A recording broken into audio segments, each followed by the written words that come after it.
Saya Puan Zack, saya berjumpa dengan Dr. Marissa disebabkan saya cari keyakinan diri. Sebagai wanita, untuk menaikkan keyakinan diri, kita perlu cantik untuk tampil berhadapan dengan orang ramai, terutama wanita yang berkejaya macam saya. Masalah yang saya hadapi sekarang, terdapat beberapa garisan di wajah, terutama di bahagian smile line. Tengok ni, baru senyum sikit je, garis smile line terus naik dulu. Memang jelas ketara. Ramai umur 35 plus dah start nampak line ni. Makeup pun tak boleh nak cover. Bila senyum, dia buat muka nampak lagi letih, lagi sedih atau lagi garang dari sepatutnya. Kita akan mulakan dengan face mapping. Ia akan mengesan masalah yang sebenar. Bila peta wajah berubah, wajah akan nampak jatuh dan garisan menjadi dalam. Setelah face mapping, masalah smile line dikesan. Saya mencadangkan rawatan red light.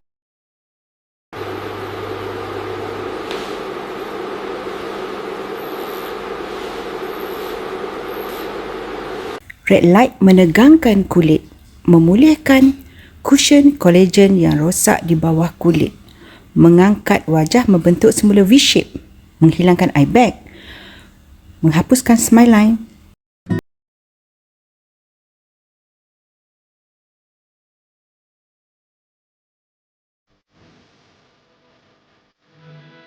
Sebelum rawatan red light, kulit kendur. Selepas rawatan, tengok hasilnya.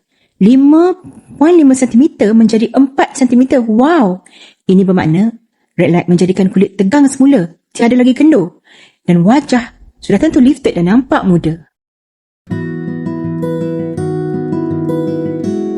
Masalah smile line berlaku bila cushion kolagen di tepi mulut kembang, melebar dan jatuh. Sebab tu, garisan jadi dalam dan wajah berubah. Kadang-kadang sampai kawan pun tak kenal.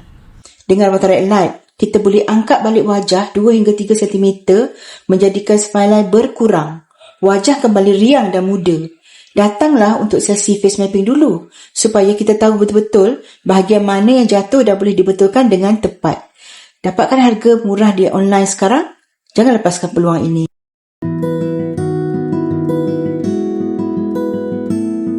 Saya telah buat rawatan cahaya merah di Marissa. Masalah smile line yang dulu nampak dalam dah hilang. Sekarang saya yakin untuk tampil depan orang ramai. Senyum nampak cantik, saya sungguh gembira.